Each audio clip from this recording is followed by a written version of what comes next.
Assalamualaikum warahmatullahi wabarakatuh. Saya Nanda Putri Azhar di kelas 11 IPA 2. Di sini saya akan menjelaskan tentang sistem saraf. Jadi apa sih yang dimaksud dengan sistem saraf?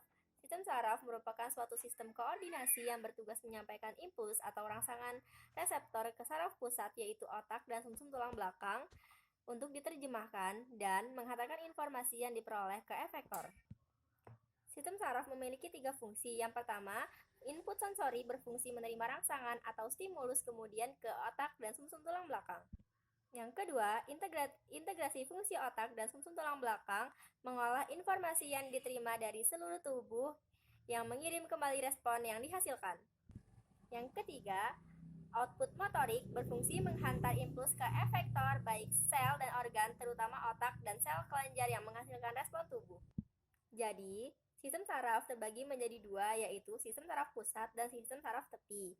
Yang dimaksud dengan sistem saraf pusat, itu dia terletak di bagian tengah tubuh yang terdiri dari otak dan sumsum tulang belakang. Sedangkan sistem saraf tepi terdapat di seluruh tubuh kecuali otak dan sumsum tulang belakang.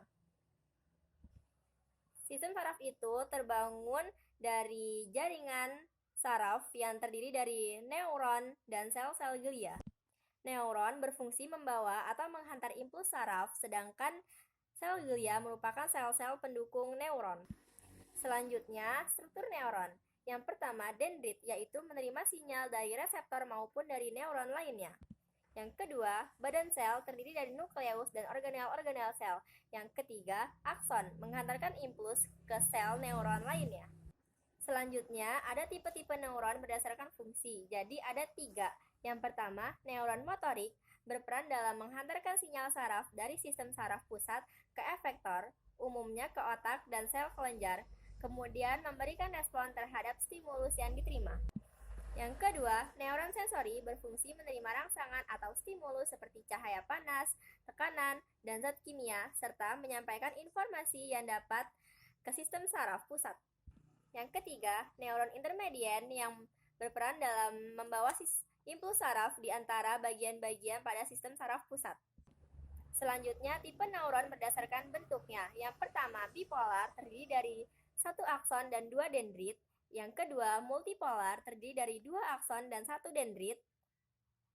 Yang ketiga, unipolar, terdiri dari akson yang bercabang. Rangsangan atau impuls adalah pasangan yang diterima oleh reseptor atau tubuh dari lingkungan luar, kemudian dibawa oleh neuron, sedangkan pulsa elektrik yang menjalar serabut saraf, contohnya perubahan suhu. Impuls yang diterima oleh reseptor dan disampaikan ke efektor, kemudian dapat menyebabkan terjadinya gerakan. Gerakan dapat dibedakan menjadi 2, yaitu gerak sadar dan gerak refleks. Gerak sadar, yaitu gerak yang terjadinya disengaja. Mekanismenya, impuls, reseptor, saraf sensori, otak, saraf motorik, efektor. Sedangkan gerak refleks, atau biasa disebut juga dengan gerak yang tidak disengaja, mekanismenya, impuls, reseptor, saraf sensori, sumsum tulang belakang, saraf motorik, dan efektor. Sekian penjelasan saya tentang sistem saraf. Saya akhiri. Wassalamualaikum warahmatullahi wabarakatuh.